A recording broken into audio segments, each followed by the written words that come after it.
അടിസക്കെ പഞ്ഞിക്കാരനാണ്. മഴ വല്ലാണ്ട് കൂടി കഴിഞ്ഞപ്പോ ഞങ്ങളുടെ നാട്ടിലെ പാലത്തിന്റെ അടിയില ഷട്ടർ തുറക്കണ കാഴ്ചണ്ട് കാണുന്നത്. പണ്ട് ചിലർ ഇതിനെ കെട്ടുപൊട്ടിക്കൽ എന്നൊക്കെ പറയുമായിരുന്നു. ഇതിപ്പോ അങ്ങനെയല്ല, ചെറിയൊരു ഷട്ടർ പലയും കൊണ്ട് അടച്ച ഷട്ടർ ഇങ്ങനെ പയ്യെ പയ്യെ തുറക്കണ കാഴ്ച. ഇതിന് ചുക്കാൻ പിടിച്ച നേതൃത്വം നൽകിയത് നമ്മുടെ ഫോട്ടോക്കിന്റെ ജിയോ മച്ചാനായിരുന്നു. ജിയോ മച്ചാനും ബ്രൂൺ മച്ചാനും മാത്രമല്ല, ഈ നാട്ടുകാർ മൊത്തം വരും. ഇത് രണ്ട് നാടിന്റെ ബോർഡർ ആയിട്ട് വരും. എറണാകുളം വരും, തൃശ്ശൂർ വരും, ഇടവണ്ണ ഒരു സ്ഥലമാണ്. അതുകൊണ്ട് ഷട്ടർ തുറക്കാൻ കാണാനും അവിടെ നിന്ന് ഷട്ടർ തുറന്നു കഴിയുമ്പോൾ ഒരുപാട് മീനുകൾ ഇപ്പുറത്തേക്ക് വരുന്ന ഇറങ്ങിയോണ്ട് എല്ലാവരും വന്നിട്ട് വെള്ളം നല്ല രീതിയിൽ ഇറങ്ങിക്കുന്ന സമയം പറഞ്ഞിട്ട് അതാണ് ഈ പയ്യെ പയ്യെ വെള്ളം വന്നത്. ഈ ജോയുടെ മോൻ വിളിച്ചിട്ടാണ് ഞാൻ ഇവിടെ എത്തിയത്. ജോയുടെ മോൻ ഇവിടെ ആടി വരങ്ങൊക്കെ നടക്കുന്നുണ്ട്. ജിയോ മച്ചാനും നാട്ടുകാരും വല വീശലും ചൂണ്ടിടലും തുടങ്ങിയിട്ടാ. പെട്ടെന്നുള്ള തുറക്കലായതുകൊണ്ട് അധികം മീനൊന്നും വന്നില്ല. അതുപോലെ ഒഴുക്ക് കുറവായിരുന്നു. അതുകൊണ്ട് കുറച്ച് മീൻ കിട്ടുള്ളൂ. മച്ചാനും പിള്ളേരും ബീച്ചിൽ തുടങ്ങിയപ്പോൾ മീൻ മനസ്സിലായി കൂടി രക്ഷപ്പെടണം. മഴ മാറി പിന്നെ വെയിലായിട്ട് അതുകൊണ്ട് ആൾക്കാർ ഒരുപാട് കൂടിക്കൊണ്ടിരുന്നു. ചൂണ്ടയും വലയൊക്കെയായിട്ട് ഒരുപാട് പേര് ഈ പഞ്ഞിപ്പള പാലത്തുമ്മ ചുറ്റും കൂടി. പിന്നെ അവിടെ നടന്നത് വാശേറിയ ചൂണ്ടിലും വലയിടലായിരുന്നില്ല. ജിയോ മച്ചാൻ തോൽവി ഒറ്റ അങ്ങനെ തയ്യാറില്ലാത്തതുകൊണ്ട് പിന്നെ മിനിറ്റുകൊണ്ട് മീനുകളായിട്ട് ചാകരയായിട്ട് കൊയ്ത് വന്നുകൊണ്ടിരുന്നു.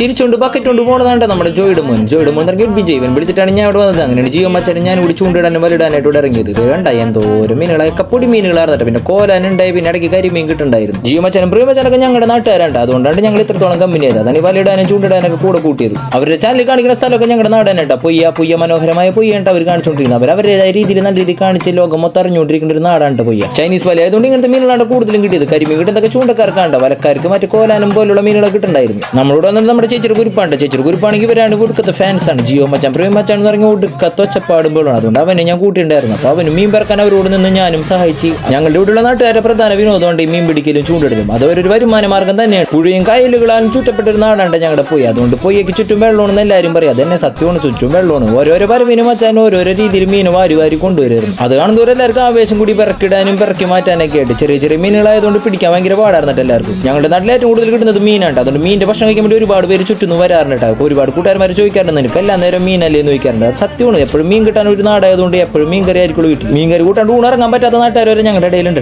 ചെറുപ്പം മുതലുള്ള ശീലമായതുകൊണ്ട് അവരങ്ങനെ, അല്ലാണ്ട് വേറെ ഒന്നും ഉണ്ടല്ലോ. ഇവിടെ ഏറ്റവും കൂടുതൽ നാട്ടുകാർ ചെയ്യുന്ന കൃഷി മത്സ്യകൃഷി തന്നെയുണ്ട്. മത്സ്യകൃഷി ചെയ്യാനാണ് ഇവിടെ ഏറ്റവും വലിയ ലാഭം എന്നാണ് എല്ലാവരും പറയാറ്. എന്നാൽ അത് ചെയ്യാൻ അത്രയും എളുപ്പമുള്ളവരുടെ എല്ലാ ബിസിനസ്സിന് അതിൻ്റെതായ പാടുണ്ടല്ലോ. അപ്പോൾ മച്ചാനും പിള്ളേരും പോണുണ്ട്. അപ്പോൾ അവരും പോയപ്പോൾ ഞാൻ ടാറ്റയും കൊടുത്ത്. അപ്പോൾ പഞ്ഞിക്കാരൻ പോണേ സുലാൻ.